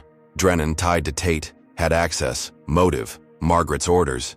Kline's disbarment had pushed her to desperation, but this was surgical, hitting Nathan's core. Isaiah's testimony loomed, a chance to expose her, but the drug scandal choked his voice. Congress wouldn't hear a kingpin's son. His blog's last supporters wavered, school a gauntlet again, Lena's job a faint hope. He clutched Jayla's file, Margaret's notes a map to her mind, vindictive, precise, unyielding. The vandal's paint dripped outside, a warning of her reach. Isaiah's resolve hardened. He'd saved Lena, exposed Kline, survived fire. This wasn't over. He sat, laptop open, X's chaos a dull roar. Nathan's jet was grounded, his freedom at stake, but Margaret's notes were leverage, truth against lies. Isaiah pictured her in jail, smirking, thinking she'd won. She hadn't. He'd take Drennan's name to the FBI, clear Nathan, reclaim his hearing. Lena joined him, her hand warm on his. "You're enough," she said, echoing after the rescue. Isaiah nodded, fear burning to fire. Margaret's trap was set, but traps could snap back. He'd find her final play, end her game, unless she'd hidden one more twist deeper than he could see.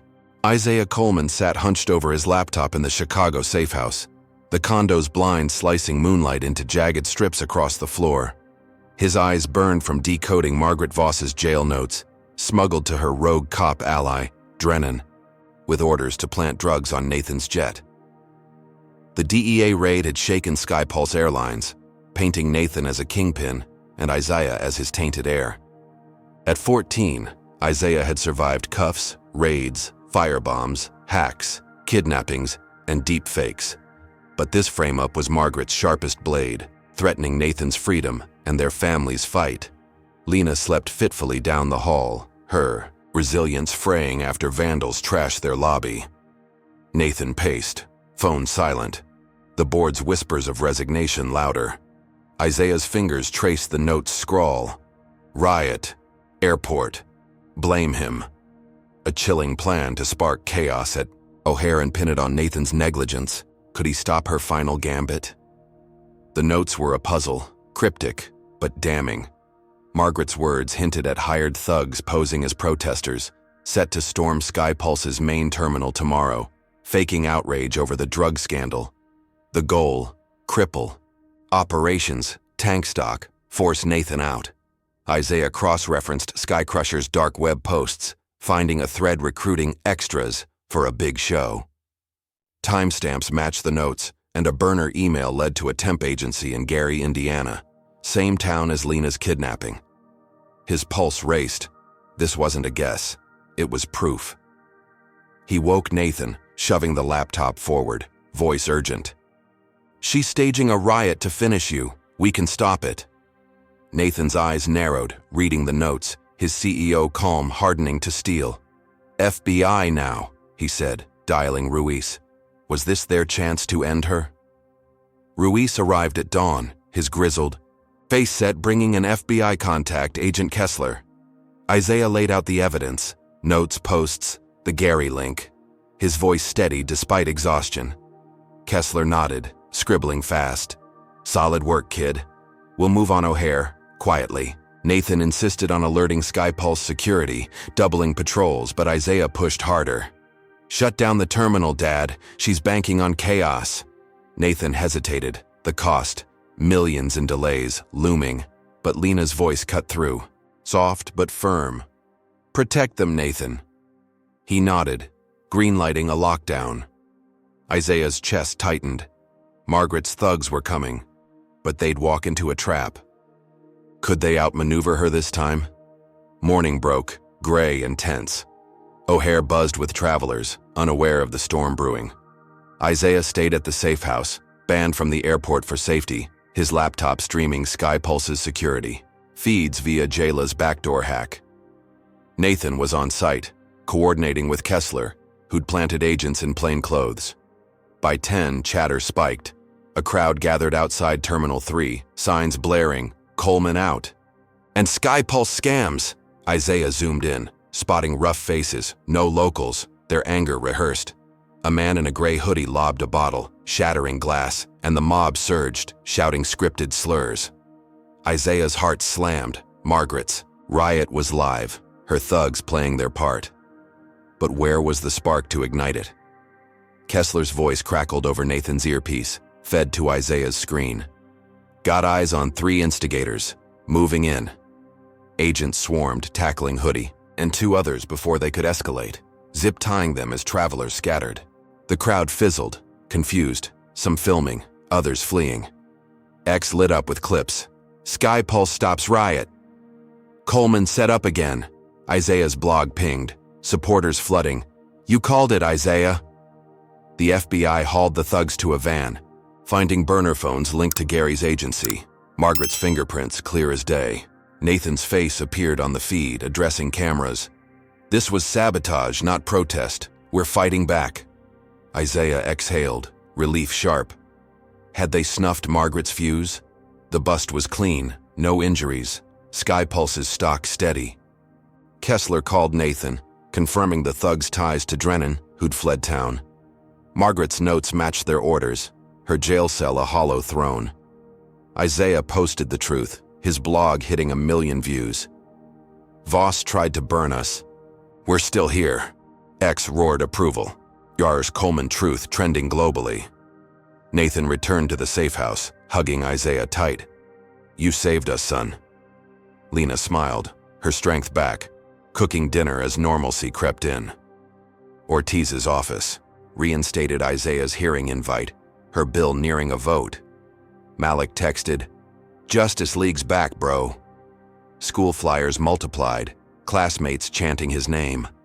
Isaiah felt it, a win, real, unshakable. Was Margaret's reign finally dust? He spoke at her trial days later, a Chicago courtroom packed, cameras flashing. Margaret sat cuffed, her smirk gone, eyes hollow. Isaiah stood tall, voice clear, recounting every hit. Ticket, cuffs, fire, Lena's terror, the jet, the riot. She thought hate would win, he said, locking eyes with her. It didn't. The jury convicted her, conspiracy, fraud, kidnapping, sentencing her to decades. X erupted. Voss done! Isaiah's king! His testimony trended, youth groups worldwide dubbing him TruthSpark. A college offered a scholarship, Ortiz naming him in speeches. Isaiah walked out, Nathan's arm around him, Lena, beaming.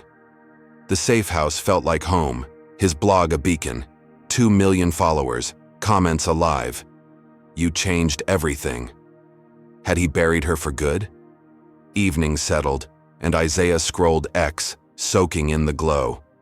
SkyPulse pledged reform. Nathan's board solid, Lena's job restored. He prepped for the congressional hearing, his speech a vow to fight bias. Then, a knock, Ruiz, face grim, holding a laptop. Found this in Drennan's safe house, he said, opening a file. Emails, coded, from a SkyPulse board member, Evelyn Hart, Margaret's silent partner, feeding her intel, pushing the drug, plant, the riot.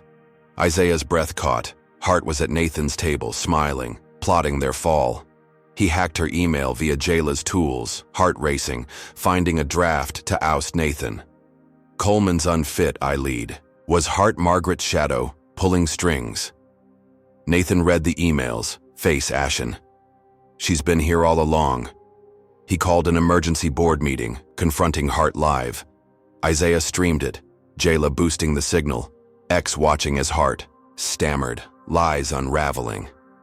Her emails leaked, orders to Drennan, payoffs to thugs, proof of her hand in Margaret's war.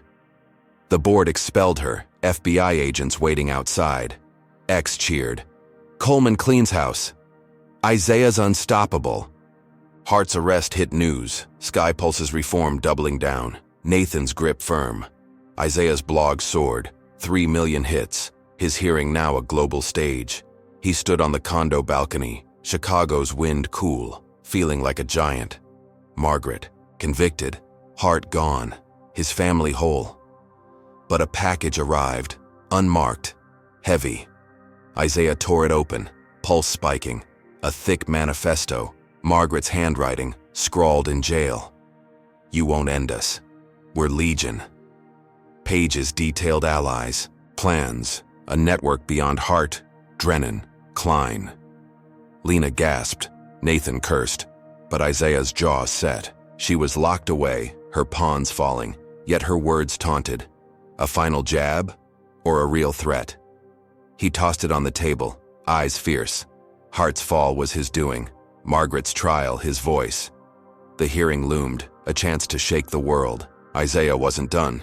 Hate didn't win, not today. But as the city slept, Margaret's legion whispered, a shadow he'd face again. Isaiah Coleman stood on the balcony of the Chicago safe house, the city's skyline glittering like a promise he'd fought to keep. Margaret Voss's manifesto lay open on the condo's table, its scrawled threat, "You won't end us. We're Legion." A cold echo of her conviction. At 14, Isaiah had battled her empire of hate through torn tickets, cuffs, firebombs, kidnappings, deepfakes, drug plants, and riots, each blow fueled by racial venom.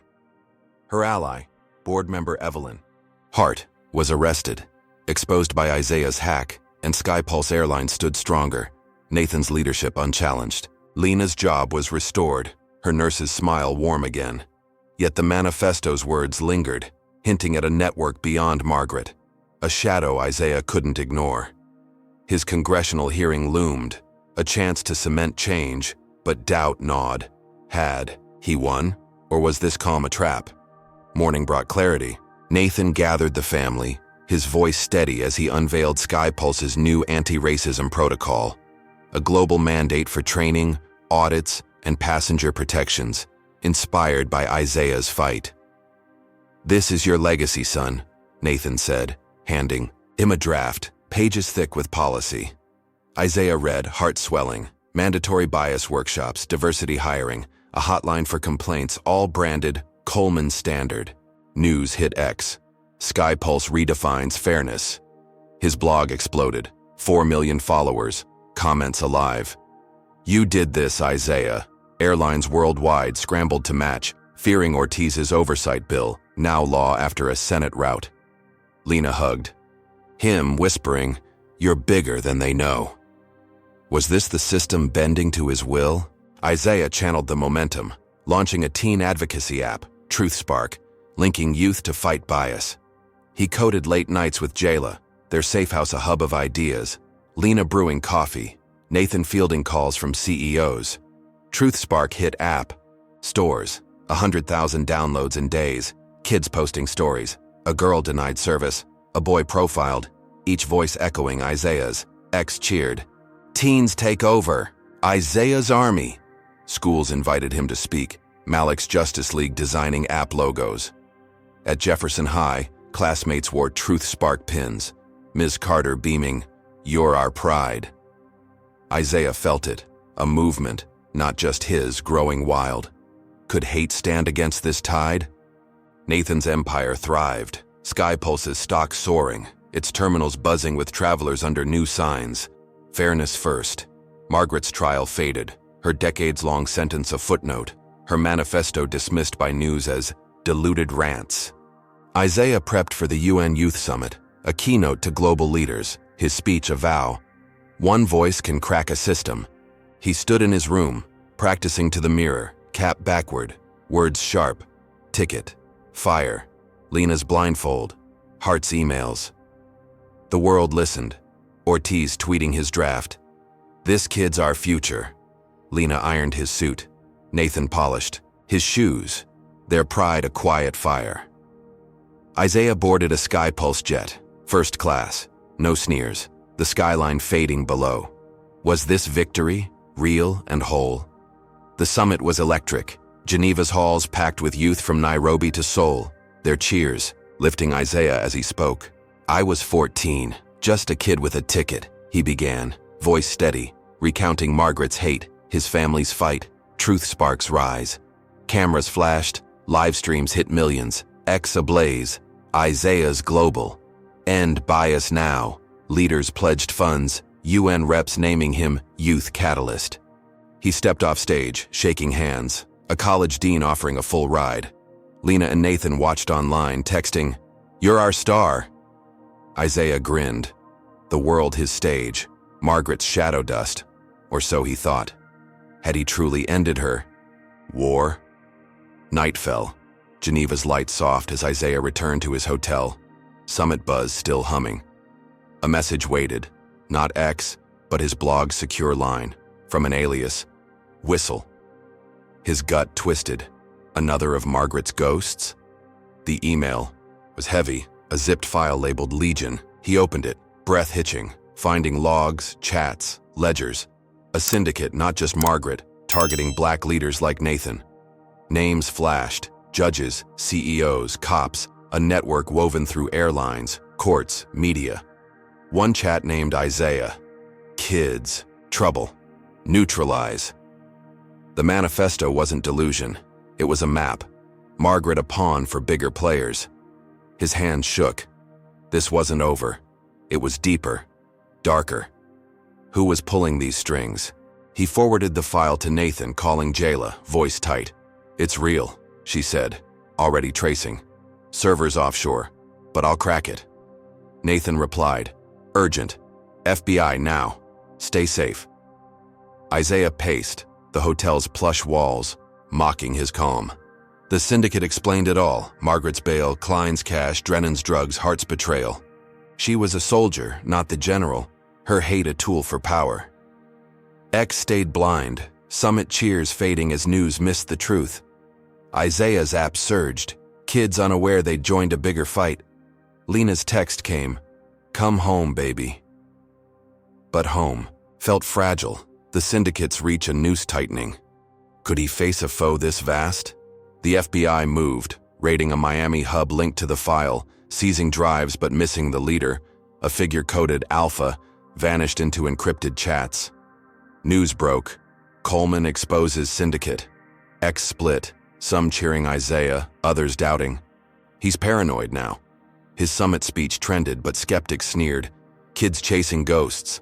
Isaiah flew back, Chicago's skyline sharp, his resolve sharper. At the safe house, he gathered Nathan and Lena, the manifesto open, pages marked. "They're still out there," he said, voice low but fierce. Nathan nodded, Lena's hand tight on his. TruthSpark's alerts pinged, teens reporting bias, unaware of the syndicate's shadow. Was Isaiah ready for this war? He walked to his room. The app's glow a beacon. Margaret was caged, Hart gone, SkyPulse reformed, but Alpha's escape gnawed, a loose thread in a tapestry of hate. He opened his desk drawer, pulling the manifesto, its weight heavy. Lena knocked, her smile soft. "You've done enough," she said, but Isaiah shook his head. Enough was a lie when injustice breathed. He tossed the pages into a metal bin, striking a match, watching flames curl. The manifesto burned, ash rising, but its warning lived. Legion meant more fights, more sparks. Isaiah's jaw set. He wasn't just a kid anymore. The safe house hummed, Nathan planning board moves, Lena scheduling shifts. Isaiah logged into TruthSpark, posting, "We won today, but tomorrow's ours." A kid from Harlem replied, "Got your back." Malik messaged, "League's growing, boss." Ortiz's bill was law, airlines shifting, his summit words quoted globally. He stood, cap forward, mirror reflecting a fighter, scarred, young, unbreakable. The syndicate loomed, Alpha's whisper naming him, but Isaiah didn't flinch. One ticket had sparked a revolution. One voice could burn a legion. He stepped onto the balcony, Chicago's wind fierce, carrying his vow. Justice wasn't done, but he was. Isaiah Coleman's journey and flight attendant rips up black boy's ticket, not knowing his father owns the entire airline, is a powerful testament to resilience against systemic racism. At 14, Isaiah faced a cascade of injustices. His ticket torn by Margaret Voss's prejudice, cuffs, firebombs, hacks, a kidnapping, deepfakes, drug plants, and a staged riot, all rooted in racial hate. Each blow aimed to silence him, yet Isaiah stood taller, wielding truth as his weapon. The first lesson is courage. One voice, even a young one, can challenge a system when it refuses to bow. Isaiah's blog, TruthSpark app, and testimony turned personal pain into global change, proving that speaking out sparks revolutions. The second lesson is unity. Isaiah's fight wasn't solo. Nathan's resolve, Lena's strength, Jayla's tech, and strangers' notes fueled him. Against Margaret's syndicate, a legion of hate-targeting black leaders, Isaiah built a legion of hope, linking teens worldwide to fight bias. Community turns victims into victors. Third, persistence matters.